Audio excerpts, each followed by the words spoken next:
장치가 오르고한 창도 그러는데 내 갱인 장치가 아탄동 그러니 오르고한 창도 가라사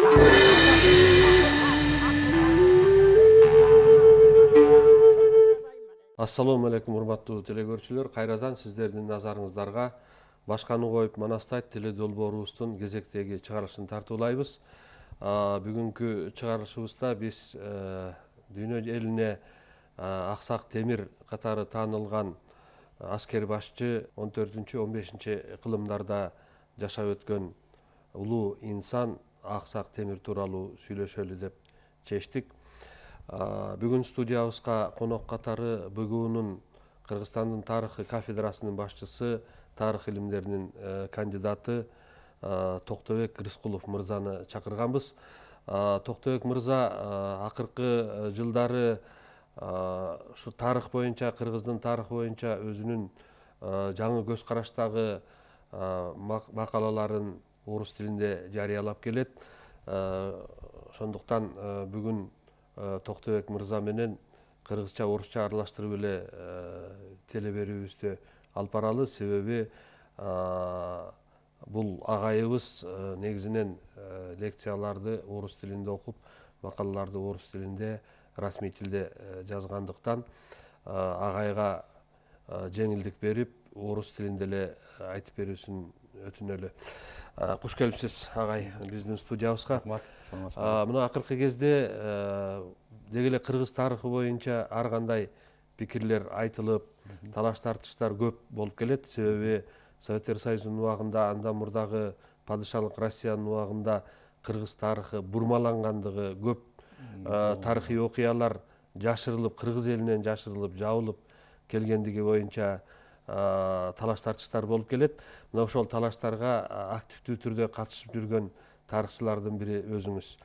Анан бүгүн ушул Аксак Темир боюнча сүйлөшөлү дегенбиз. Себеби Аксак Темирди Темирлан деп, Темирлан деп дагы айтып жүрүшөт. Амир Темир, Сахип Кыран деп дагы ар кандай баягы аталыштар менен атап келет. Бирок тарыхта эң эле баягы өмүрүнө эң эле көп чыгармалар арналып жазылган, эң эле көп китептер жазылган, изилдөөлөр жазылган аскер башчылардын бири ушул Амир Темир болсо керек.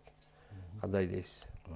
Рахмат мөке, абдан жакшы суроону айттыңыз, суроону бердиңиз. Это уруксат болсо мен кичине официаль тилде алып коеюн.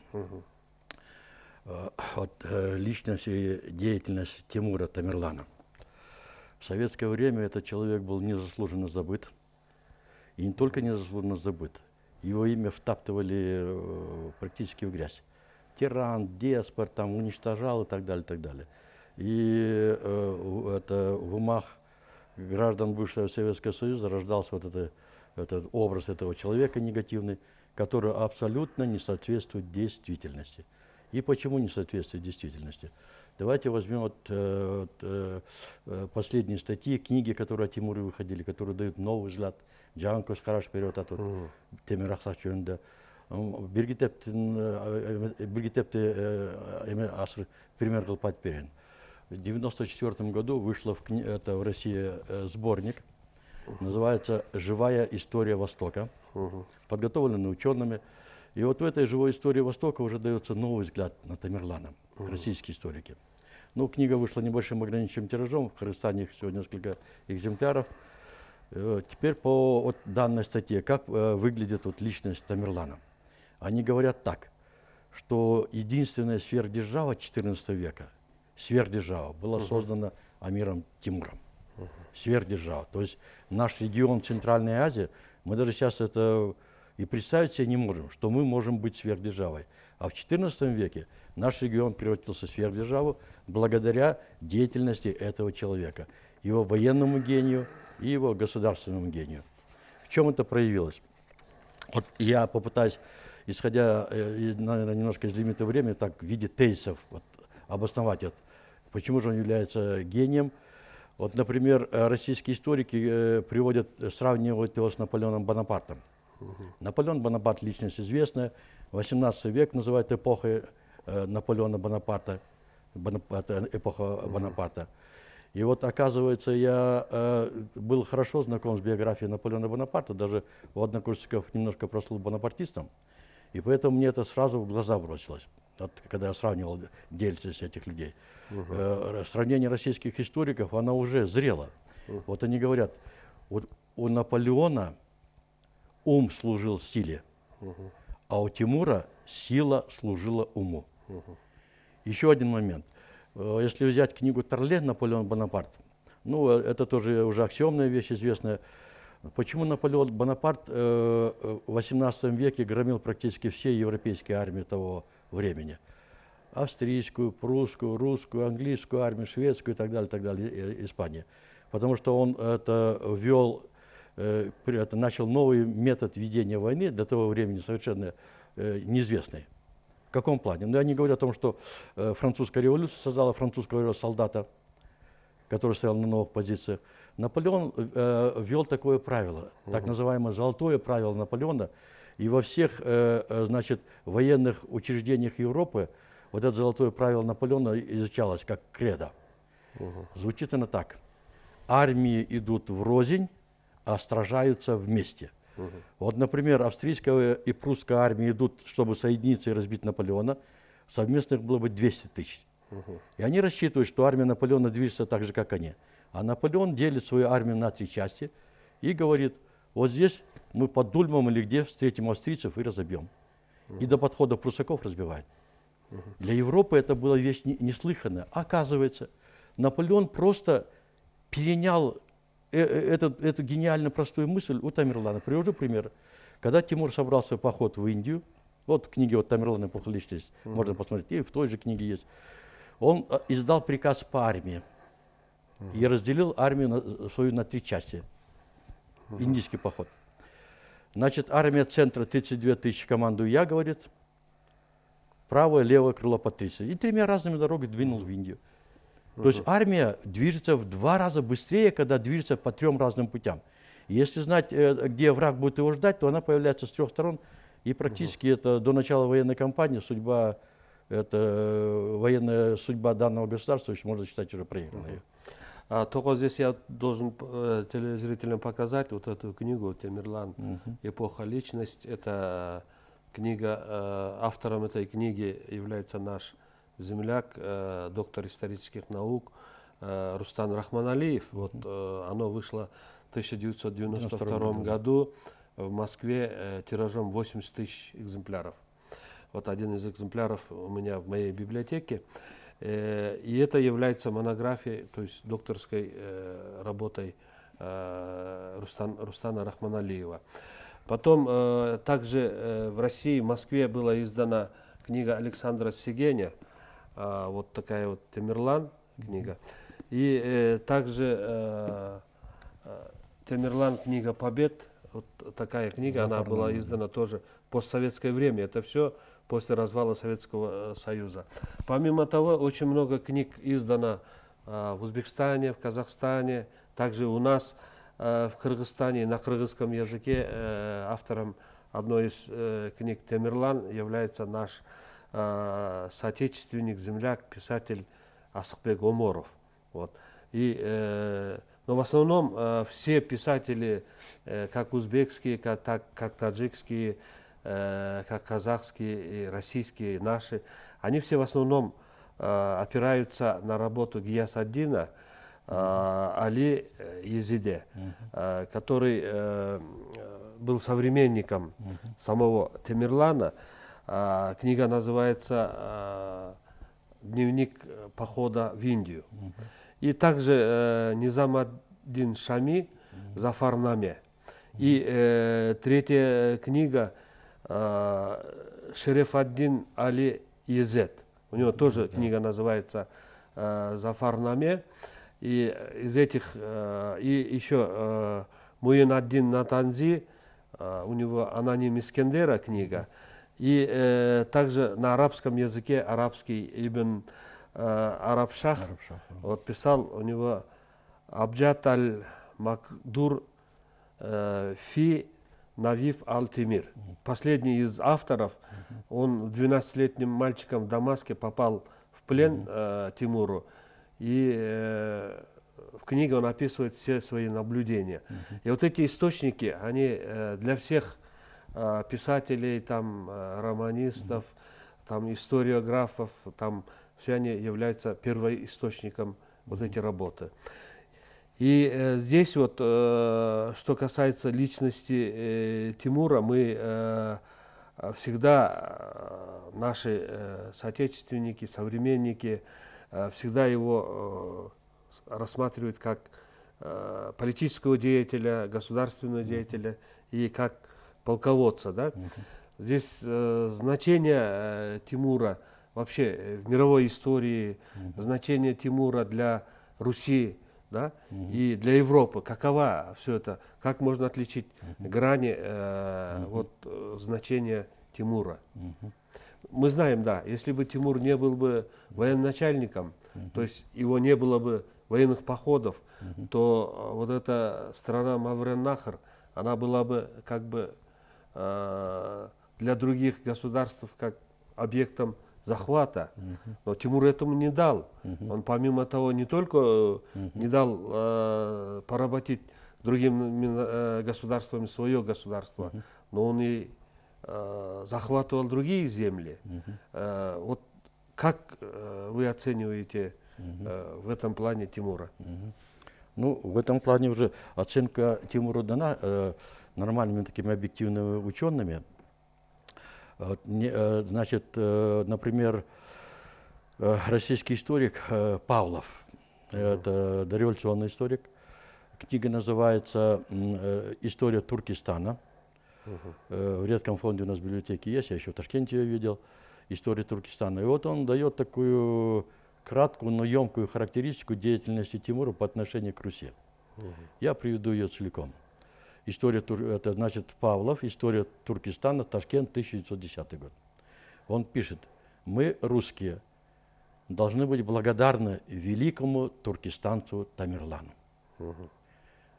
И продолжает, что, нанеся 2 смертельных удара Золотой Орде, он способствовал освобождению и возвышению Руси. Вот об этом факте, что Тимур, хребет государства Золотая Орда, был переломлен Тимуром. И если бы не Тимур, то неизвестно, сколько еще Золотая Орда владычествовала бы над Русью.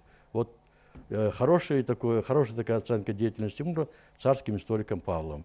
Об этом же пишет это другой известный ученый Грановский, что когда Тимур нанес 2 смертельных удара по Золотой Орде, смотрите, какие слова он говорит: «Богу и провидению было угодно, чтобы злейший враг христианства уничтожил государство Золотую Орду». То есть царские историки, вот Грановский, Павлов, они вот так оценивали деятельность Тимура, что государство Золотая Орда, это и соответствует действительности. Теперь несколько слов о взаимоотношениях Тимура с Золотой Ордой. Как раз Золотая Орда в XIV веке начинается там сумятица после смерти Бердыбека хана. За 20 лет там около несколько десятков ханов все на престоле сменяются. Золотая Орда начинается раскалываться на Золотую и Акорду. В Акорде правил это Урус-хан. Он как раз убил казнил отца Тахтамыша, и Тахтамыш пришел к Тимуру. Тимур дал ему поддержку, армию, для того, чтобы посадить его на свой престол. Ну, эти перипетии я же не буду говорить, как сел и так далее. Тахтамыш оказался не совсем благодарным, и во время похода Тимура на восток он ударил по его территориям. То есть поход Тимура против хана Тахтамыша – это вынужденная акция, получается. Человек, которому он дал престол, ударил это копьем в спину. Было 3 похода. Павлов говорит 2, но походов было 3. Об этом Яковлевский тоже, ну, все знают об этих походах. Поход 1389 года, но 2 самых похода последних были сокрушительны. 1391, 94 и 5 года. Первый раз это войска Золотой Орды в 91 году были разгромлены, но Золотая Орда сохранила еще свой воинский контингент, людские и материальные ресурсы. И вот второй поход уже, когда на Кавказе, Северном Кавказе войска встретились, это было уже сокрушительное уничтожение армии Золотой Орды, доселе непобедимой. И Тимур это взял Сарайберке, Сарайчик, другие города, которые в Крыму были, вывез громадные богатства там. И когда сейчас археологи раскапывали эти города, то там буквально подвальные помещения еще забиты истлевшими вот этими тканями и так далее. Здесь еще только надо такой вопрос. В советское время советские историки, они всегда говорили об иге татаро-монгольской, да? Но после развала Советского Союза есть такой академик Фоменко и Носовский, вот российские ученые, историки. Вот они как бы заново новый взгляд на историю Руси и Золотой Орды. И академик Фоменко в своих работах пишет, что никакого татаро-монгольского ига не было. Помимо того, что не то что ига, во время татаро-монголов Русь процветал. То есть сегодня, которые имеющиеся сегодня в Москве, там, в Новгороде, там и других городах соборы, вот эти, чем гордится Россия, все это было построено во время Золотой Орды. И помимо этого Фоменко приводит очень много фактов того, что вот, например, письма, доклады послов европейских, в том числе австрийских, там, послов своим там, королям о том, что Иван Грозный со своими татарами там, и так далее. Какое может быть свои татары, говорят, если там татаро-монгольская ига была? Очень такие аргументы приводят. А как вы смотрите на эту работу этих ученых? Ну, эти работы широко известны, но это сразу скажу, что ученое сообщество немножко критически относится к... Они разделились. Да, да. Вот, разделились на два лагеря. Да, но для того, чтобы точка зрения этих ученых по многим параметрам их можно поддержать и это подкрепить аргументами других маститых ученых. Вот давайте остановимся по поводу ига. Сейчас недавно же в российских учебниках убрали это слово уже, татаро-монгольская ига. Ига, конечно, не было. Я делаю ссылку на работу признанного ученого, авторитетного ученого, ученого с мировым именем Льва Николаевича Гумилева. Он еще до Фоменко и Доносова уже одним из первых начал писать о том, что ига не было. И то есть для этого были, конечно, объективные, архивные и другие документы. Вот давайте на них немножко остановимся. Во-первых, Гумилев говорит, он вводит, что не было ига, а был симбиоз, совместное проживание, совместное полезное проживание, государственно-политическое проживание Золотой Орды и Руси. В чем это проявлялось? Во-первых, если мы возьмем историю Руси того периода, то на Русь беспрестанно вторгались немецкие рыцари, шведы и так далее, так далее. Внешняя угроза была. С вхождением Руси в состав Золотой Орды, как княжество, и русские князья это приравнивали, получили титул эмиров, принятый князь в Золотой Орде. Теперь ни один немецкий рыцарь, ни один шведский рыцарь не посягал на эту территорию, потому что он знал, что будет иметь дело с тюрками Золотой Орды. А это было очень опасно для западноевропейских государств. И поэтому границы Руси закрыты, раз. И в это же время, вот, можно я даже ссылку сделаю на книгу митрополита Бишкекского и Среднеазиатского Владимира.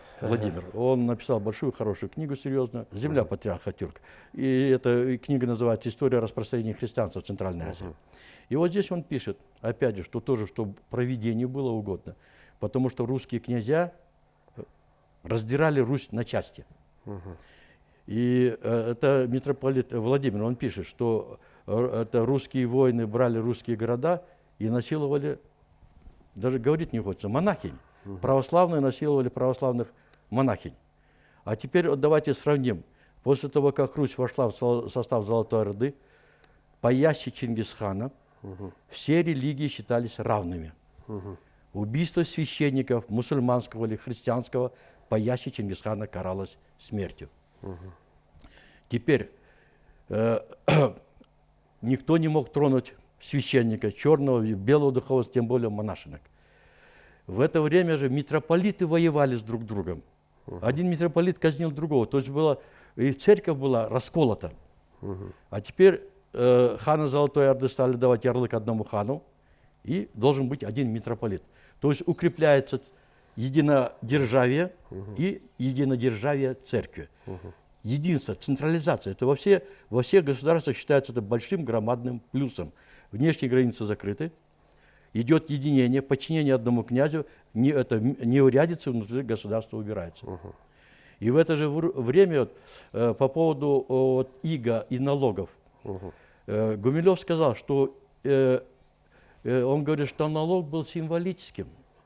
Я опять, как ученый, сделаю ссылку на современного известного Евгения Анисимова «История России от Рюрика до Путина». Это питерский ученый, лауреат многих премий. И вот он приводит, и Гумилев это приводил, я даю второго российского ученого. Он говорит, что после того, как Тохтамыш взял Москву, Дмитрий Донской заплатил большой выход. Большой выход – это большую дань. За несколько лет. И вот теперь я назову эту сумму. И когда озвучивается сумма, то вот это иго, как и то, что Орда высасывала соки из Руси, это исчезает как дым, как мык. 8 тысяч рублей. Большая дань за несколько лет. А теперь заметим, что в Золотой Орде в XIV веке крутились сотни миллионов серебряных и золотых динаров. И 8 тысяч рублей для хана это не деньги. Он хорошо, наверное... Символическая была да, плата, это чисто символ, что я тебе подчиняюсь. И поэтому Лев Николаевич Гумилев сказал, когда он посмотрел первоисточники, полное собрание русских летописей и так далее, там вот это идет сумма. И когда, дорогие мои оппоненты, вот эту сумму посмотрите, 8 тысяч рублей для XIV века для хана ничего не значит. Золотая Орда богатела за счет чего? За счет того, что она монополизировала торговлю между Востоком и Западом. Товары с Китая, с Индии, с Ближнего Востока, с Ирана. Это аккумулировались в голодах Золотой Орды. По Волге приходили генуэзские, итальянские, Черное море. Потом они еще обеспечивали же проход этих караванов. Охрана караванов, транзитная торговля, да, путю. обеспечивали. И плюс еще одно забывать. Население Золотой Орды было очень трудолюбивым. Здесь же были прекрасные города, были прекрасные ремесленники, строители. И вот смотрите, Клавихос что пишет. Он приезжал в Золотую Орду, он говорит, что в Золотой Орде, говорит, вот описывая столицу Золотой Орды, что это громадный город. В этом городе были фонтаны. Фонтаны это строили итальянские зодчие, строители. Город, это значит, не имел, вот еще одно такое отличие Золотоордынского этого города, не имел ворот. Они никого не боялись. То есть, если город в Европе вот в XIV веке, в XIII-XIV веке города небольшие были, особенно в X, по 5-10 тысяч, это малое количество. И из-за скученности там была ужасная антисанитария. То есть, это города были в X-XI веке полуаграрные, там козы, свиньи и так далее, и так далее. Все это выливалось на улицы, грязь была неописуемая. А здесь широкие улицы, камнем мощенные, библиотеки, медресе, бани. Вот это символы цивилизации. Библиотеки, бани, мощенные каменные мостовые, дороги и так далее. Плюс вот на Руси была введена ямская почтовая служба. Плюс, опять же, Русь получила от татар вот это денежное финансовое обращение было намного улучшено. Даже вот эти слова «деньги», «таньга» и так далее, «алтын» и так далее, и так далее. То есть вот эта государственная служба, система управления была перенята, налоговая система, финансовая система. Только теперь вот такой вопрос, да?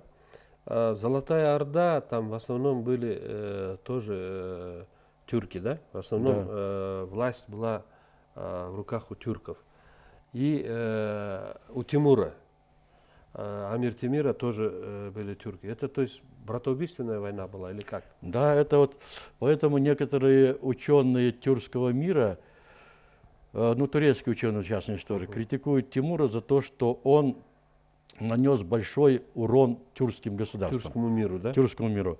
И вот давайте даже скажем без ложной такой скромности. Я думаю, никто этот факт не сможет опровергнуть. XIV век – это век зенита тюркской государственности. Тюркские государства, попросту говоря, практически разделили известную часть Ойкумены. Тимур, Ближний Восток, Сирия, Иран, Афганистан, Индия. Государство Тимура, берет это, Тимуридам принадлежит.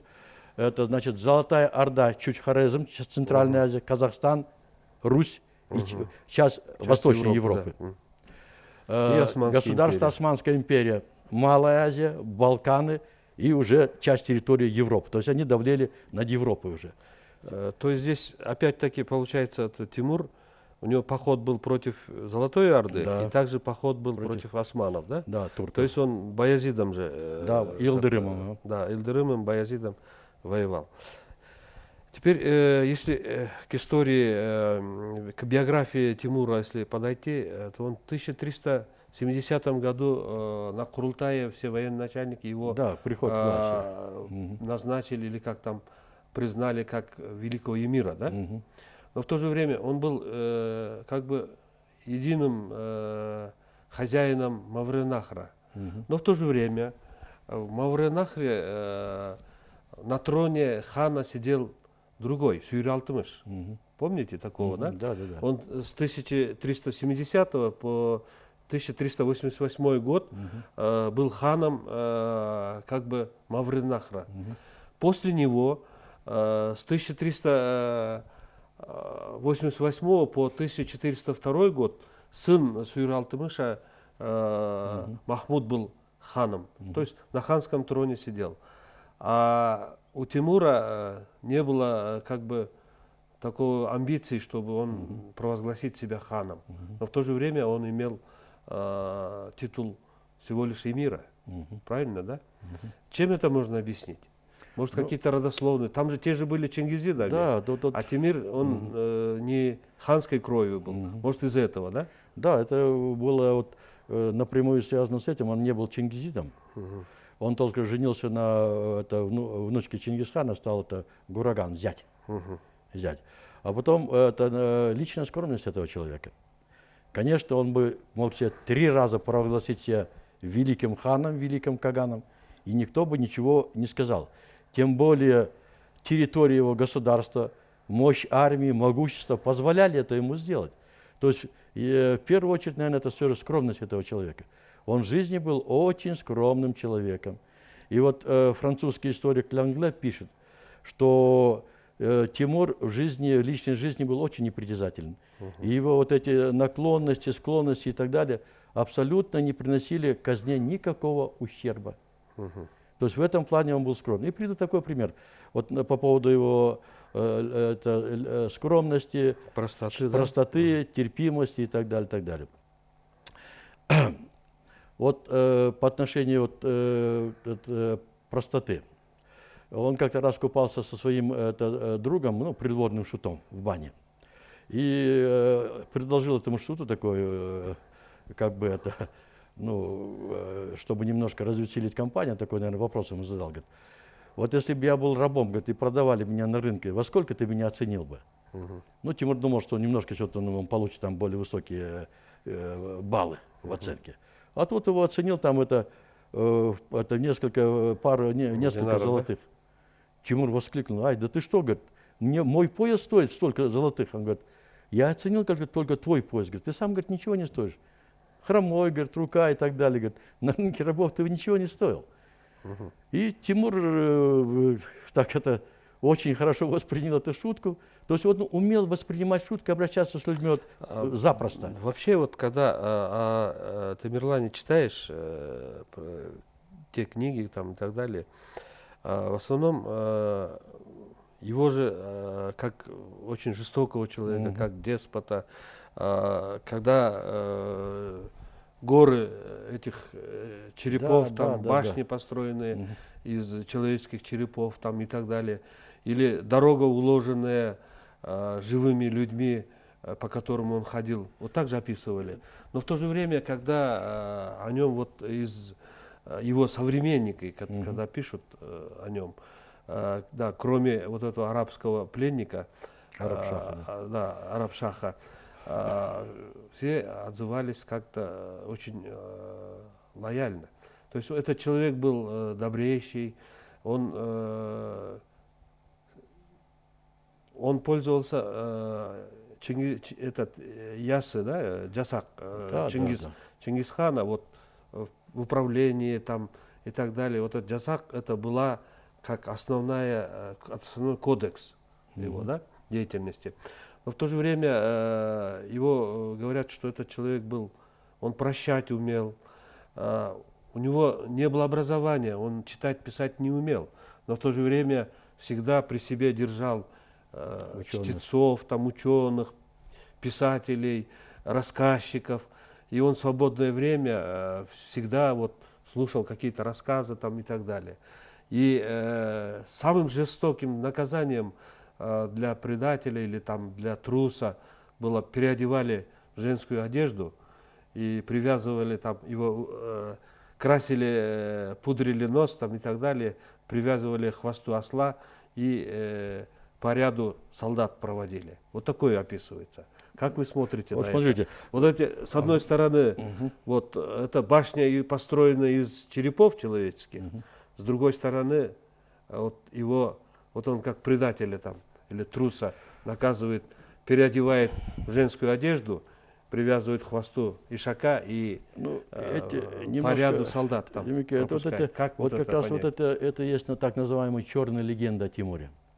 Легенда. Я приведу одну легенду, и мы ее сейчас просмотрим и увидим. Черный пиар, да? Да, черный пиар, что это не соответствует действительности. Вот как раз вот в вашей этой книге, вот, я ссылку делаю, вот, здесь можно посмотреть, вот Якубовский, Грановский этот случай описывает. Вот смотрите, что за случай. Когда Тимур в битве под Анкарой в 1402 году разгромил Баязида, и, кстати, Якубовский, Грановский все пишут, эта битва была всемирно-исторического значения. Всемирно-исторического значения. И взял в плен султана Баязида Илдырыма молниеносного. По различным вот, историческим книгам 19-20 века пошел такой черный миф, что Тимур посадил Баязида в клетку, в которой тот не мог выпрямиться, а клетку использовал для того, чтобы ставить ногу на эту клетку и забираться на лошадь. А жены дочерей Тимура заставил обнаженными обслуживать победный пир. Вот Тимур пьянствует с офицерами, и наложницы, дочери, жены Баязида обнаженные обслуживают этот пир. Но даже любому обывателю стало бы понятно, он, во-первых, мусульманин, и тот мусульманин. И Тимур вообще не мог себе позволить, чтобы при нем ходили обнаженные женщины, тем более пьяные пир обслуживать. Теперь давайте к источникам обратимся. Вот как раз Грановский и Якубовский об этом случае описывают. Они пишут, что все это мы имеем, говорит, верные источники, потому что как западные, так и восточные. Во время этой битвы всемирно-исторического значения решалась судьба Европы, без ложной скромности. Баязид нависал уже.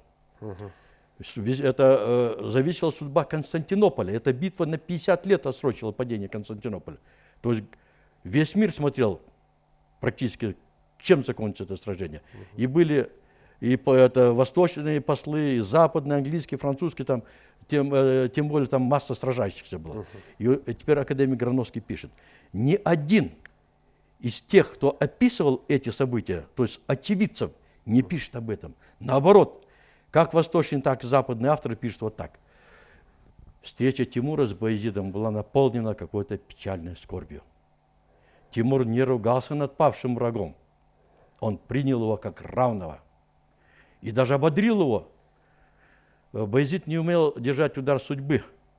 Он сник. Тимур сказал, подними голову. Что с тобой происходит? Аллах милостив, забирает и отдает. То есть где было видано, чтобы противника утешали?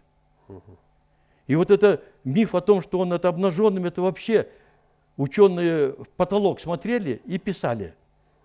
И я даже говорю, если бы нормальный обыватель с простой ясной головой, который немножко знает историю, вот эти вещи прочитал, как это так можно? То есть это все политический заказ был, ну, видимо, Да, определенно. того времени, да, да, да. Что И надо вот эта было черная, очернить, и поэтому... и вот эта черная легенда, что с женами и так далее, она по всем учебникам, по многим учебникам гуляет, а население читает, думает, раз в книге это написано, значит, это есть Правда. истина последней инстанции. Ложь, ложь и трижды ложь. И теперь по поводу голов и так далее, так далее. Вот, например, известный российский генерал, царский генерал, востоковед, Снесарев. Он много книг написал, он пишет вот, по поводу черных легенд Тимура. Говорит, ну ладно, говорит, на Востоке понятно, почему рождалась черная легенда Тимура. Он завоевывал. Но почему в Европе, которую он буквально спас от турков, рождались эти черные легенды?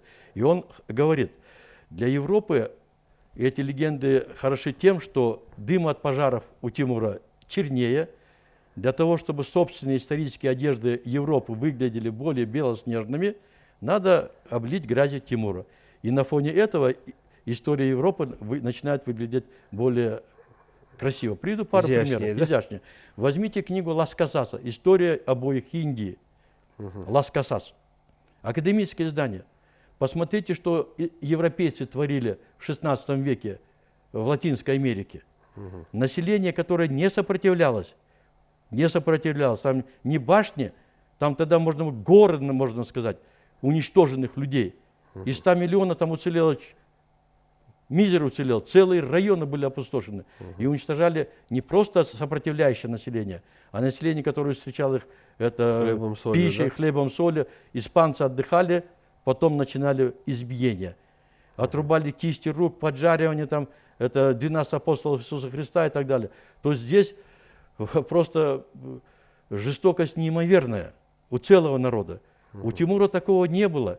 Вот, например, по поводу 4000 армян, которые говорят, что он велел замуровать после победы. Тимур, вот здесь в этой книге пишет, что 4000 армянам даровал свободу. То есть источники Тимура и черные легенды о нем расходятся. Просто надо смотреть. То есть очень много. А вот эти 100 000 индийцев, которых он перебил, то это, конечно, с точки зрения войны можно рассматривать. Потому что когда он готовился к сражению с Делийским султаном, 100 000 индусов могли поднять это восстание, перебить. Примеров таких в истории тьма тьмущая. Приведу только один пример. Вот, значит, в XVI веке испанский король Карл V решил забрать у турков, значит, Тунис. В городе было 12 000 белых рабов. Турецкий полководец Хайраддин Барбаросса приказал гражданам перебить белых рабов. Он сказал, что они могут поднять восстание, и тогда они могут проиграть. Хайраддин Барбаросса, 6 000 турков было, 3 000 ополченцев. 27 000 вымуштрованных профессиональных воинов Европы. Герцог Альба, а потом, значит, это адмирал Дория, Цвет. И турки побеждали уже. Но что получилось? То ли жители из-за жадности, то ли из-за чего сохранили жизнь, и получилось так, что когда турки уже побеждали, в это время арабы им плохую помощь оказали. Вторглись их в колонны, а когда арабы побежали, турки решили перестроиться. И ворота крепости были закрыты, 12 000 белых рабов из пушек ударили по туркам.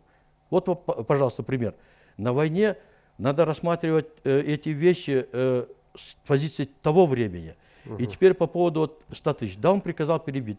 Но я могу привести тьму примеров из истории Европы. Вот один пример. Теперь возьмем Наполеона Бонапарта. Европа, 18 век. Вот когда он во время египетского похода взял 4000 турков в плен, и до подхода Наполеона Бонапарта его офицеры пообещали туркам жизнь. Слово офицеров. Но когда Наполеон готовился к сражению с мамлюками, он увидел, что эти 4000 здоровых парней могут нанести ему ущерб. И он приказал расстрелять 4000 пленных турецких солдат и офицеров, которым его генералы дали слово чести. Но потом Наполеон отдать должное. Он все время считал, что он совершил нехорошее дело. И в то же время, во время египетского похода, возьмите Торле, почитайте, если там убивали 2 французских гусар, он уничтожал целые египетские селения и голову высыпал на базарной площади. То есть в этом плане... То есть мы в любом случае историю должны рассматривать в сравнении. В сравнении, что да. здесь, что там, да? Да. И где более жестоко обращались с людьми. Конечно, так это... А теперь да. только вот у Тимура армия, в основном они были, вот у них униформу первые как использовали, пишут историки. Но в то же время те историки, видимо, не знакомы с эпосом Манас.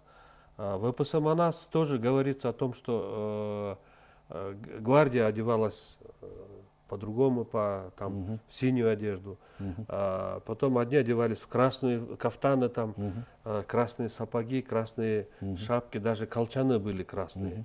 Другая часть одевалась желтыми, потом белые, разные одежды, черные. Вот. Этим они отличались друг от друга.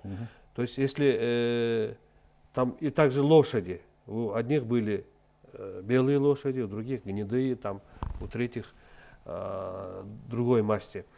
И точно так же здесь у Тимура описывается о том, что армия, она различалась, одевали в униформу, да? Описывает. Потом, когда в 1391 году, когда против Золотой Орды, он 2 дня проводил осмотр войск перед вражеской территорией, 2 дня проводил осмотр. И когда последний день, вот перед началом атаки, да, добулы, то есть барабаны, в один так, говорит, по всем барабанам, когда били вот это команду на атаку, да, Сюрен, Сурун пишут там на русском языке, но это Сюрен, да, и тогда враг, говорит, вздрагивал, то есть психическая атака. Вот.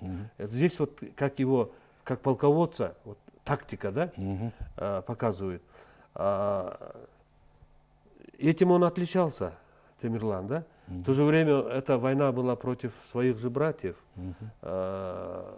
Золотая Орда, это тоже же были турки, мусульмане. Да, они понимали речь друг друга и так далее. И, наверное, с этой стороны обе армии кричали «Ургла!». Да, ура! Да. Да.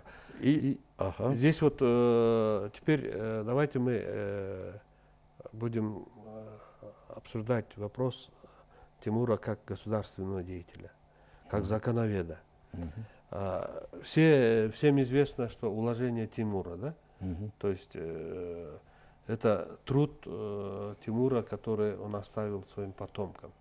Она и начинается моим потомкам, правителям империй и так далее. Вот как государственный деятель, как историки оценивают Тимура? Я в 2 словах отвечу на ваш вопрос по поводу одежды, и потом, если можно, государственный деятель. По поводу вот, барабанов, военной музыки, я сразу скажу, что ни греки, ни римляне не использовали эти барабаны, духовые инструменты, чтобы поднять дух, воодушевить воинов перед боем. Это тюркское изобретение. Я приведу только такой пример, что когда еще гунны воевали против китайцев, китайских историков можно прочитать, что перед боем гунские барабанщики на лошадях большие барабаны выносят. И когда гунская кавалерия идет в атаку, вот этот грохот боевых барабанов сотрясает воздух, а грохот скачущей кавалерии сотрясает землю. И это внушало панический страх китайской пехоте. Теперь Еремеев, книга называется «Этногенез турков». Вот в этой книге говорится, что европейские народы переняли военную турецкую музыку. А военная турецкая музыка рождается у нас в Центральной Азии, они же туда перекочевали. То есть военная турецкая музыка – это барабаны, литавры и так далее, так далее. То есть вот то, что турецкий марш и так далее. Вот это сейчас вот на военных парадах играют и так далее. Это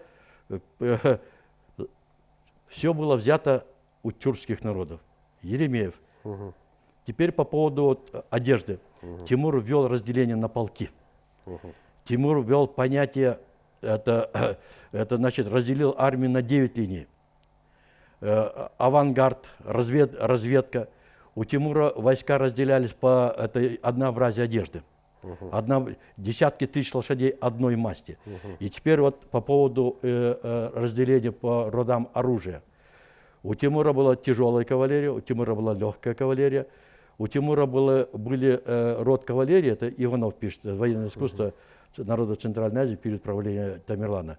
То есть это, говорит, в Европе появились только позже драгуны.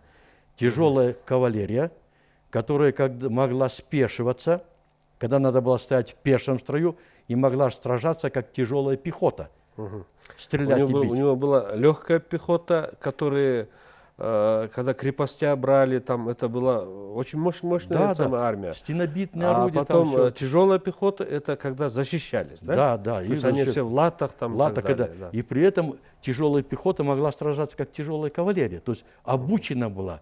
Это позднее в Европе драгуны появятся. Потом еще у Тимура была инженерные войска, которые мосты строили, понтоны там и так далее. Понтонеры Иванин пишет. Вы представьте себе, в XIV веке, Иванин, это военная история России, он пишет, в XIV веке, когда народы сходились толпой друг с другом, войска Тимура умели держать правильный строй. Авангард, центр, резервы. Он никогда не начинал бой всеми войсками. Первая линия сражается, враг пустил в дело все силы. Вражеская армия устала, тут выдвигается вторая линия, которая добивает, если нет, то третья линия. То есть вот за счет гения военной мысли Тимур побеждал. И еще один такой момент. Понтонеры. Представьте себе, в XIV веке ни в одной армии мира, наверное, не было понтонеров. То есть специально обученные войска при подходе к рекам быстро наводили мост, и войска проходили. Плюс горные части у него были, специально обученные воевать в горах. То есть для XIV века это вещь неслыханная. Поэтому вот еще один пример. Вот Александр Македонский привел в Индию то ли по одним данным 120, другим 150 тысяч. И вывел только малую часть армии, и Индии не взял. А Тимур привел 90 тысяч. Только вот во всех книгах, где Тамерлане пишется, что он впервые вел там это, да? Потом он также использовал тактику, методику в управлении, в воинском управлении перенял у Чингисхана. Но в то же время мы знаем, это в Манасе тоже есть, вот эти 10 онбаши, да, десятирник, потом сотник, тысячник, потом тюмен, да, потом пансат. Все это было у Манаса то же самое, когда он великий поход, у него были тоже онбаши, джузбаши, минбаши, потом тюменбаши. То же самое было. То есть вот эта структура армейская, оно еще оттуда идет, из покон века. Вы прямо попали в десятку. Я очень хорошо подметили, что у нас Манас Барвар, правильно, очень правильно. Во-первых, вот это деление на тумены, сотни и так далее, это не изобретение Чингисхана, конечно. Разделение на правое, левое крыло и так далее, центр. Это, возьмите, от гуннов еще идет, в 3 веке до нашей эры, тумены, деление и так далее. И поэтому в этом ключе я бы даже сделал бы ссылку на известного российского писателя Александра Бушкова. Книга называется «Чингисхан. Неизвестная история Азии». И он пишет, что вот эти монгольские завоевания не совсем монгольские завоевания, потому что основу армии Чингисхана составляли те же тюрки. Если даже посмотреть, вот кираиты, ванханы, тмеркиты и так далее, это тоже тюркские народы. Там и так да, далее. Вот это. И вот Бушков книжит, это говорит, тюркские завоевания. И вы правильно сказали, монголы, говорит, в XII веке никому неизвестные народы. И такими темпами быстро набраться, строить армию, вести мировые войны, строить государство, это делают только тюркские народы. Вот здесь вот у нас, у кыргызского народа, есть род монголдор, да? Есть в средние века называли Моголстан. Тигры Моголстана, да? Моголстан, Токойлорн Арстандары звали. Это как раз во времена Тимура. Вот, и следующий там век называли, да? И здесь вот такой вопрос, вот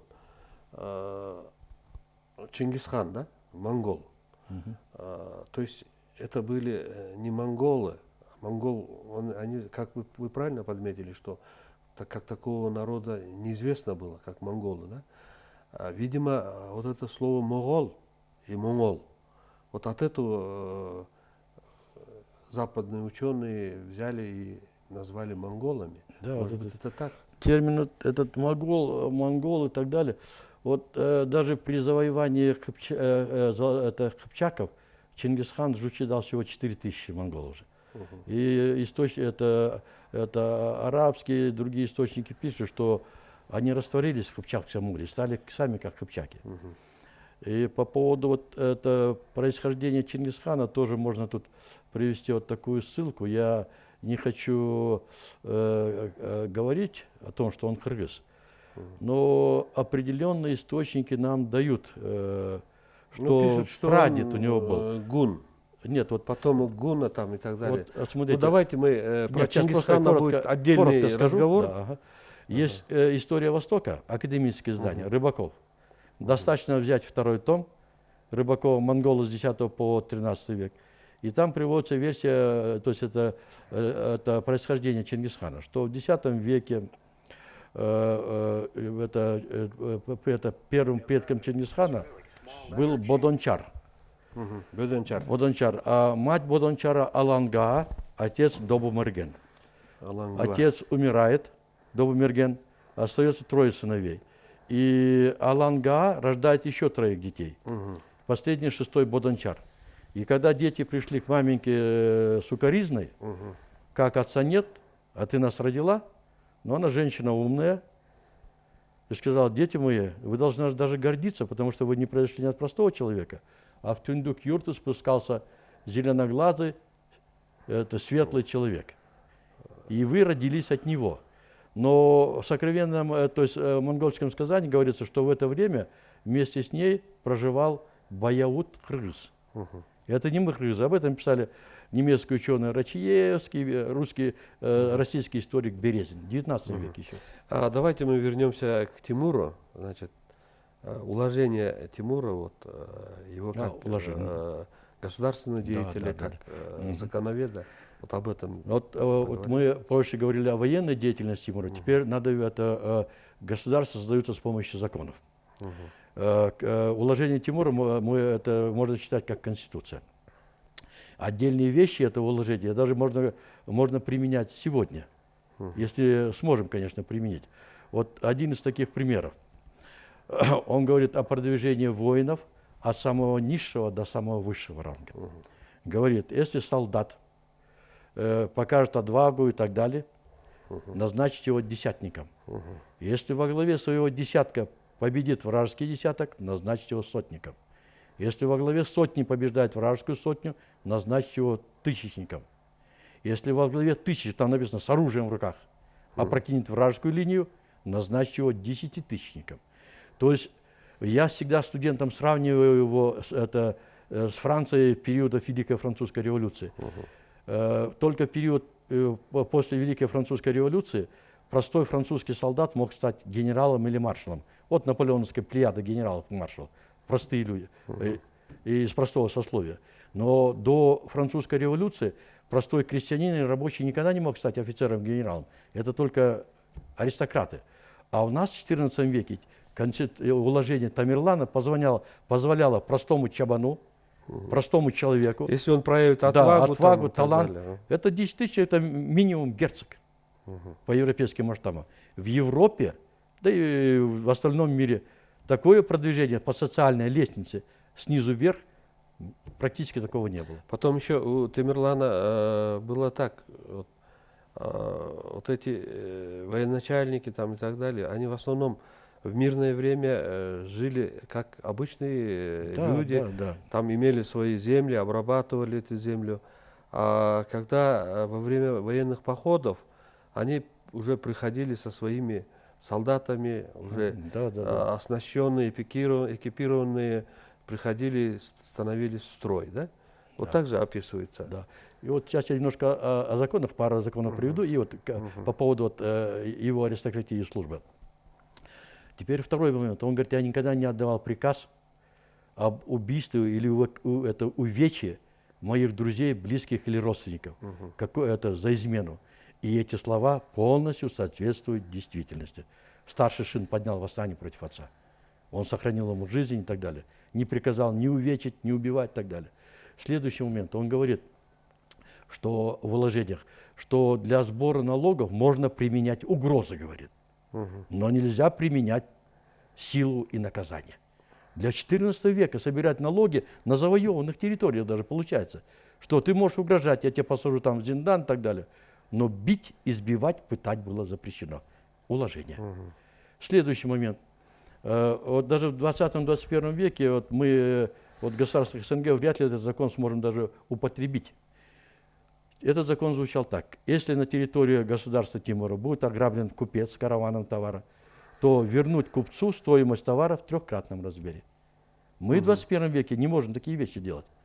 Ну, караван не грация. И последний такой тоже, очень такой государственный такой законопроект, он говорит, каждому губернатору области он представлял второго губернатора, как ревизора, чтобы первый смотрел за вторым, чтобы тот первый не совершил злодеяние. И другой момент. Вот смотрите, если, говорит, губернатор в течение 3 лет управления области, доходы области уменьшаются, то этого губернатора заменить на следующего, на другого. Здесь еще только вот об родословной Тамерлана, вот в своих писаниях у него пишется: «Однажды мой отец Амир Тарагай сказал мне: выслушай и запомни наставления, какие я тебе сейчас дам. Первое. Почитай и не забывай своих предков. Помни, что ты Тимур, сын Тарагая. Тарагай, сын Амира Баргулая. Баргуль, сын Амира Ильныгыза. Ильныгыз, сын Багадура. Багадур, сын Анджалнойона. Анджалнойон, сын Сүйінче. Сүйінче, сын Ирдамжы Барласа. Ирдамжы Барлас, сын Качули Багадура. Качули Багадыр, сын Тюмена. Тюмен был хан родственником сына Яфеса. Яфес сын Ноя. То есть вот свое родословное пишет Тимур. И его вот отношения с простым людям, там, как их наказывать там, и так далее, вы рассказали. А каково было его отношение вот, к своим близким, друзьям, родственникам? Вот на это тоже остановитесь. Вот сейчас немножко остановлюсь. Сначала к друзьям, к русским военачальникам. Вот один яркий пример его отношения к офицерам. Вот смотрите, Тимур собрался в индийский поход. И смотрите, что он сделал. Он собрал своих офицеров, почти месяц поил, кормил, раздавал подарки, выдал жалования за несколько лет. То есть человек устроил это на месяц, пиры закатил с подарками. И только после этого он обратился к своим офицерам с речью, чтобы они поддержали его идею похода в Индию. Вот в уложениях можно прочитать об этом. И смотрите, вот как раз этот тип взаимоотношений Тимура с народом, с армией, с офицерами. Разве могли бы советские офицеры или генералы что-либо возразить Сталину, если бы он сказал, мы начнем войну с данным государством? Никогда. А тимуровские генералы возразили, но возразили вежливо. Они ему сказали так: великий эмир, если мы пойдем в Индию, и там написано, и основем там свое государство, то наши дети и правнуки выродятся, потеряют свой язык, облик и обычаи. То есть будто бы они беспокоились о своих потомках. И смотрите, что сделал жестокий в кавычках Тимур с офицерами, старшими и высшими офицерами. Он говорит, их отказ разбил мое сердце. Какие простые человеческие сердца. Все, да? Дальше говорит, конечно, я мог забрать у них командование армиями, корпусами и туменами. Потому что в тимуровской армии у каждого генерала, полковника, вплоть до лейтенанта были заместители. Если погибал или уходил, был ранен, тут же замещалось. То есть система кадровая была безупречно отработана. Все до младшего лейтенанта по нашим меркам имели замов. Но он говорит, все, что я имею, все, что я получил в этом мире, это благодаря храбрости этих людей, их деятельности. Они проливали столько крови ради меня, и я не могу поступить с ними иначе. И тогда он сделал вот так. Второй раз собрал их и сказал, давайте обратимся к Богу. Взял Коран, развернул страницу, и там выпала такая страница. Воюйте с безбожниками и так далее. Говорит, головы моих офицеров, говорит, поникли, но как был издан приказ, они воспряняли и приступили деятельно к походу. Вот отношения. Вот на этой нотке, наверное, мы сегодня завершим наш разговор. Благодарим вас за то, что вы нашли время, зашли к нам в студию рассказать о великом полководце, о великом государственном деятеле Амире Темире. Спасибо. Рахмат. Урматтуу телекөрүүчүлөр, ушуну менен бүгүнкү берүүбүз соңуна чыкты. Бүгүнкү биздин маектешибиз Бишкек гуманитарлык университетинин Кыргызстан тарыхы кафедрасынын башчысы, тарых илимдеринин кандидаты Токтобек Рыскулов мырза болду. Ушуну менен бүгүнкү берүүбүз соңуна чыкты. Кийинки көрсөтүүлөрүбүздө жолукканга чейин аман туруңуздар.